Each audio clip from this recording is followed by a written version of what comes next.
The linguistic schools of thought. There are four major linguistic schools of thought that we will discuss here, namely functionalism, structuralism, generativism, cognitivism.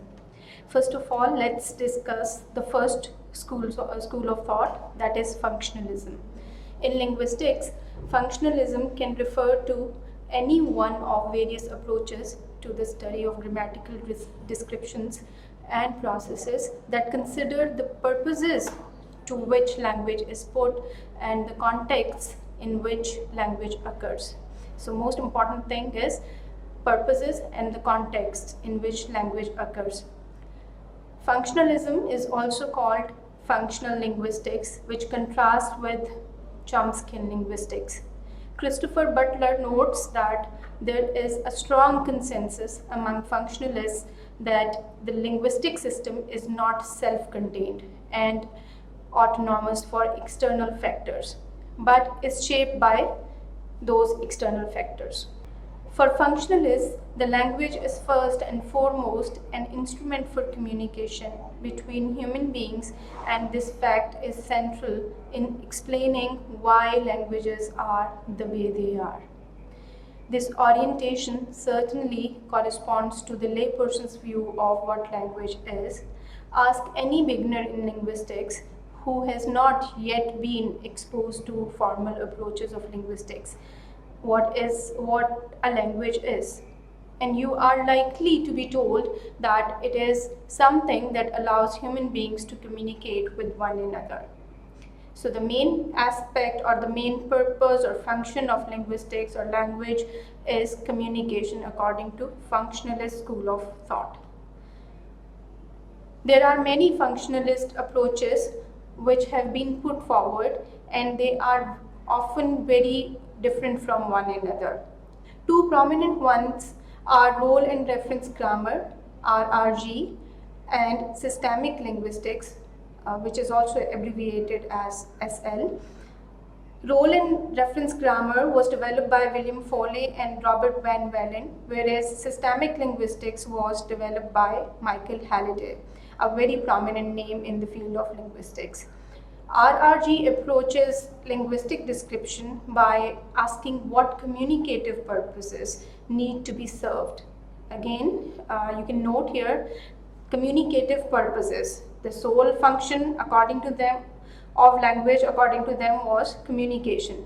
And again, RRG, it is approaching linguistic description by asking what communicative purposes need to be served and what grammatical devices are available to serve them. Whereas systemic linguistics is chiefly interested in examining the structure of a large linguistic unit. It can be a text or a discourse, and it attempts to integrate a great deal of structural information with other information, for example, social information, in the hope of constructing a coherent account of what speakers are doing. On a conclusive note, we can say that functionalist approaches have proved fruitful, but they are usually hard to formalize, and they often work with patterns, preferences, tendencies, and choices in place of explicit rules preferred by a number of non-functional linguists. Coming on to the next school of thought, that is structuralism. Structuralism posits that things cannot be understood outside of the context in which they appear. Here, what is important? Context. Context is of great importance in this school of thought. While at first glance this might seem self-evident, structuralism goes beyond mere historical insight and argues that context creates meaning. This is a notion that has its roots in structural linguistics. Saussure's insight was that words are arbitrary. They have no direct connection to the thing they refer to.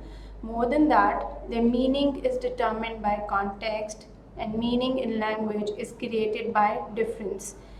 That is, the relationship of one word to all the words around it.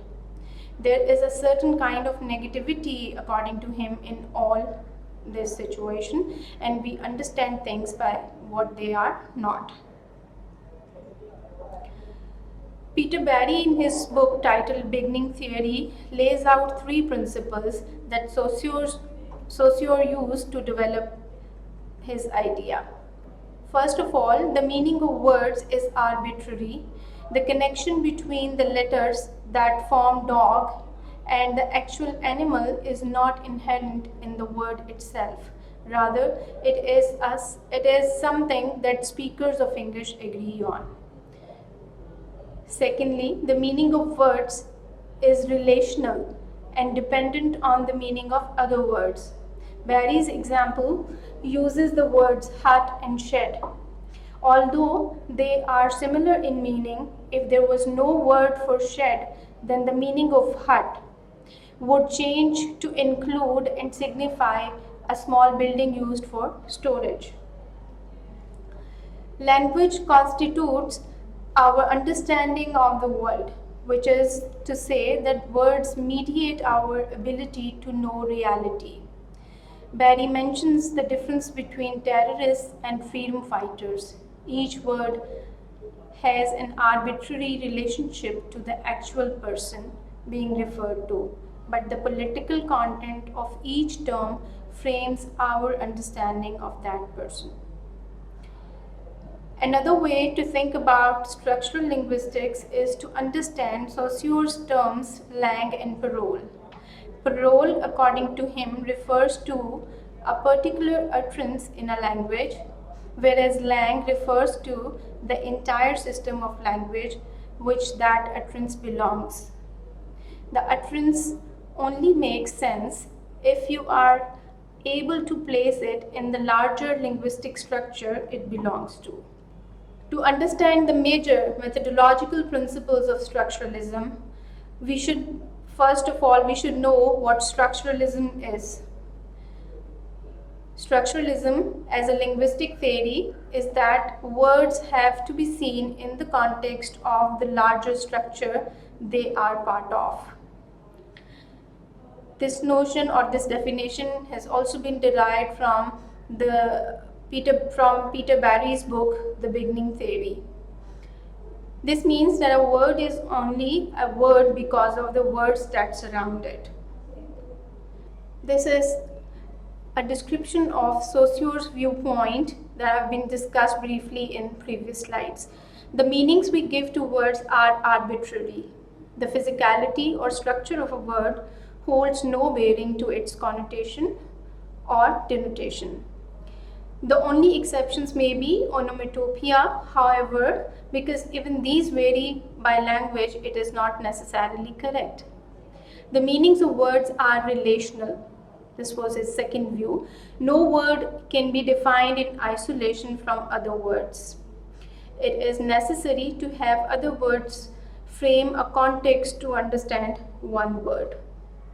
There are no intrinsic or fixed meanings in words. If a group of people were asked to think of dog, some people may mentally conjure a border collie, others a beagle, and others a Labrador, etc. While these are all dogs and would correctly fit under the category of dog, this word would not accomplish simultaneous thought or a fixed meaning. Lastly, according to Saussure, language constitutes our world. Because language exists, so thought also exists. Because the word freedom exists, we understand the concept. However, if no such word existed, the thought would be vague or unclear at the very least. The next school of thought to which we will discuss is generativism. Noam Chomsky is the prominent figure who developed or proposed this school of thought. In 1957, Noam Chomsky published Syntactic Structures, a statement of the principles of transformational generative grammar. This grammar had a profound effect on the study of all languages, including English. Generativism is ordinarily demonstrated as having developed out of and in reaction to the earlier influence school of post-Bloomfieldian American descriptivism, which is particularly an edition of structuralism. We are discussing a little bit historical background of generativism. Generativism is the term used to refer a theory of language which has been developed over the last 2 decades by Chomsky and his companions. Generativism not only influenced the branch of linguistics, but it became an important discipline in philosophy and psychology of language. Now, what a grammatical model should be. A grammatical model of a language is an attempt to represent systematically and overtly what the native speaker of that language intuitively knows. That is, it is the intuitive knowledge of the native speaker. And systematic and overt representation of this intuitive knowledge of the native speaker is called a grammatical model. A model is thus a system of rules that relates patterned sounds to predictable meanings and which reflects a speaker's ability to make infinite use of finite means. Generativism describes its own concern with the essential and feasible features of human language by means of generative grammar of one type or other. Generative grammar stresses on the biological grounds for acquisition and use of human language. On what grounds? On biological grounds, and the universal principles that constrain the characteristics of all languages. It gives stress on two things: biological grounds for acquisition and use of human language, and second, it lays out certain principles and discusses them as universal principles that constrain the characteristics of all languages. Transformational generative grammarians set themselves the task of creating an explicit model of what an ideal speaker of the language intuitively knows. Their model must assign a structure, therefore, to all the sentences of the language concerned and only to these sentences. As a first step towards this, Chomsky distinguished between two terms, that is, competence and performance. Competence, according to him, is the ideal speaker-hearer's knowledge of his language, whereas performance is the actual use of language in concrete real-life situations. Chomsky assumes that every sentence has an inner hidden deep structure and an outer manifest surface structure. Every sentence has two types of structures. One is deep structure, which is inner hidden structure, and an outer overt structure, which is called surface structure. The grammar of English will generate for each sentence a deep structure and will contain rules showing how this deep structure is related to a surface structure. The rules expressing the relation of deep and surface structures are called grammatical transformations. According to Chomsky, language and human cognition develop at the same time. Moreover, he is of the view that language is innate. Its characteristics are universal among humankind. This phenomena is same like child's normal development, in spite of a skill learned by some and not by others, such as operating a computer or riding a horse. According to him, it is same for all the humankind, for all kids of human beings. Children must ensure the specific sound meaning combinations and parameter setting used in their surroundings.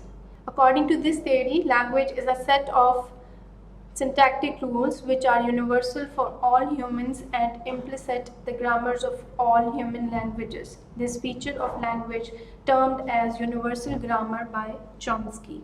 Chomsky introduces a term in his research, that is I language and E language. By I language, he means to say that systems are productive.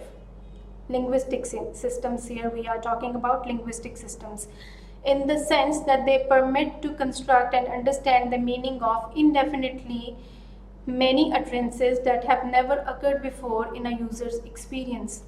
Actually, from the supposition that human languages have the characteristics of recursion, and this reflects to be logical assumption, it says that the set of possible utterances in any language is infinite in number. The competence performance distinction is at very heart of generativism. Linguistic competence is the set of rules which speaker has constructed in his mind. The theory of generative grammar can be detected as linguists construct a model for that part of linguistic competence which is universal and considered to be innate. This aspect of generativism, with its new interpretation, brings the revival of the traditional belief of universal grammar, which has awakened the attention of psychologists and philosophers. A child, according to Chomsky, is constructing an internalized grammar. He looks for regularities in the speech he hears going on around him, then make guess as to the rules which underlie the patterns. His first guess will be a simple one. His second amended hypothesis will be more complex. His third more elaborate still. Gradually, his mental grammar will become more sophisticated. Eventually, his internalized rules will cover all the possible utterances of his language. According to him, a hypothesis-making device, linguistic universals, and perhaps an evaluation procedure constitute an innately endowed language acquisition device, also called LAD. This rich innate schema contrasts strongly with the previous but very popular point of view that children are born with blank slates as far as language is concerned. Recently, Chomsky has spoken of a system of universal grammar with highly restrictive principles that narrowly constrain the category of attainable grammars, in which he uses the term universal grammar to refer to properties of human biological endowment.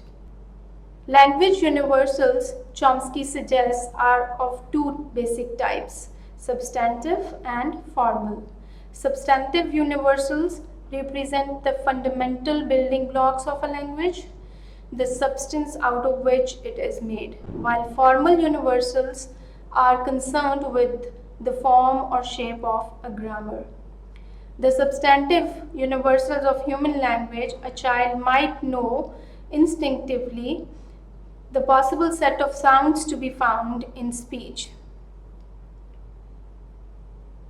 He would automatically reject sneezes, belches, hand clapping, and foot stamping as possible sounds, but accept B, O, G, L, and so on as the linguistic sounds. For a long time, linguists have assumed that all languages have nouns, verbs, and sentence, even though the exact definitions of these terms were in dispute. And for a long time, linguists have been trying to identify a universal phonetic alphabet, which defines the set of possible signals from which signals of a particular language are drawn. To conclude, according to Chomsky, children would know in advance how their internalized grammar must be organized. It must have a set of phonological rules for characterizing sound patterns and a set of semantic rules for dealing with meaning, linked by a set of syntactic rules dealing with word arrangement. Phonetic or phonological rules, phonological rules for characterizing sound patterns, semantic rules for dealing with meaning, and syntactic rules in order to deal with word arrangement. Furthermore, children would instinctively realize that in its rules language makes use of structure-dependent operations. These were some of the key notions of generativism and a little bit of historical background or development of generative school of thought. Our next school of thought is cognitivism. Cognitivism, as a theory of learning, studies about the mental process that occurs inside the learner's mind, has its own history about its origin and development. The development of cognitivist theory is famous with the term cognitive revolution. According to Asia University, cognitive revolution is the name for an intellectual movement of 1950s that began with the cognitive sciences. If we just have a look on the history of cognitivism, it began in the modern context of greater interdisciplinary communication and research. Although cognitive psychology emerged in the late 1950s and began to take over as the dominant theory of learning, it wasn't until the late 1970s that cognitive science began to have its influence on instructional design. It can be inferred that the development of cognitivism happened in the 1950s as the dominant theory of learning, but unfortunately the impact of it in the language learning started occurring in 1970s. One of the real impacts is its influence on the instructional design. In this case, the development of cognitive theory in psychology is a response to behaviorism. Cognitivism replaced behaviorism, the theory of language learning, which talks about observable behavior and does not give any importance to the internal mental processes, which is the key concept of cognitive theory. Let's discuss some of the factors that influence the development of cognitivism. According to Jordan, Cartwright, and Stack, 4 factors influence the development of cognitivism. Number 1, the development of experimental psychology. Second, transfer of interest from external observable behaviors, that is behaviorism, to internal mental processes, which is cognitivism. The inadequacy of computer. The 4th point was an interest in artificial intelligence. Cognitivism involves the study of mental processes such as sensation, perception, attention, encoding, and memory that behaviorists were reluctant to study because cognition occurs inside the black box of the brain and it has no concern with the observable behavior or stimulus response based observable behavior. Sensation, perception, attention, encoding, and memory are also called principles of cognitive theory. What is sensation? So what is sensation? It is how the stimuli derived from external stimuli is registered in senses before further processing. Perception, it is the process to interpret and make sense of something which can be seen through our senses, that is vision, touch, auditory senses, etc.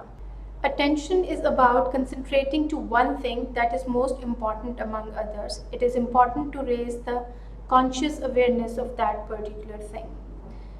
4th principle is encoding. The way to encode the information can be done through organizing the information and then converting it in the form of schema. Encoding of information in the form of experience can be conducted through 2 ways, that is bottom up and top down methods of organizing the information. Memory, the ability, which is the 5th principle, it is the ability to keep and remind the information in our mind. It consists of 3 types of memories or the memory stores: sensory memory, short-term memory, and long-term memory. The strengths of problem-based learning are: it focuses on the meaningfulness, not the facts. It improves the student's initiative and their learning achievement. The weakness of cognitivism is the learners learn the way to finish the task, which is to learn the shortcut of doing a certain task, which is not good, which is not a good way in the process of learning. The strength is the students are trained to do the task in the same way, thus they can develop a consistent behavior. A language teacher who wants to apply cognitivism or any other school of thought in his or her classroom must consider the strengths and weaknesses of the particular paradigm.